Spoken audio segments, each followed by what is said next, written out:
Prime minister assistant package کے تحت جو بھرتی ہوتی تھی رول 17A، اس کے حوالے سے خاص طور پہ پنجاب کے حوالے سے اوور آل تو ہے ہی ہیں ہماری پینشن ریفارمز، لیو انکیشمنٹ کا ایشو، پھر اس کے بعد ریگولرائزیشن تھی ہماری، جتنے بھی ملازمین ہیں ان کی ریگولرائزیشن کا وفاقی یا صوبائی۔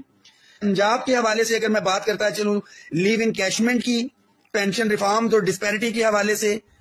تو لاسٹ آپ کو پتا ہوگا کہ 25 جون کو جو ہے وہ لاسٹ پروٹیسٹ کیا گیا تھا۔ 25 جون کے بعد سے بات کروں تو پہلا مہینہ جو ہے جاتا ہے 25 جولائی تک، دوسرا مہینہ ختم ہوتا ہے 25 اگست تک، تیسرا مہینہ ختم ہوا ہمارا 25 سپٹمبر اور آج 16 ہوگی، تو تقریباً 4 مہینے جو ہے اس کو ہو گئے۔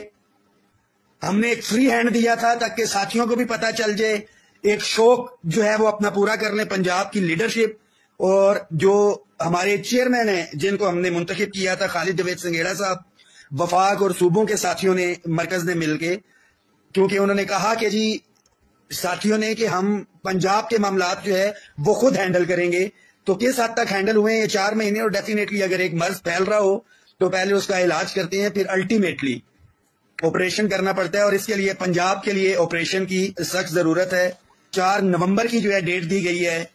کہ اس کے اوپر دھرنا ہوگا یا کچھ ہے، تو میرے خیال میں عقل مند کے لیے اشارے کافی ہوتا ہے، اور اتنا بھولا پن بھی نہیں ہونا چاہیے۔ ہاں کوئی ذاتی مفاد ہے کسی کا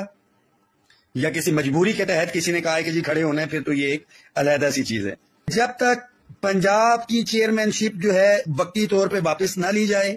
اور تھرو الیکشن جتنی یونینز، ایسوسیشنز الائنس میں شامل ہیں، متفقہ طور کے اوپر جو ہے یہ کام نہیں ہوگا، یہ پنجاب کے ایشوز جو ہے اسی طرح پینڈنگ چلتے رہیں گے۔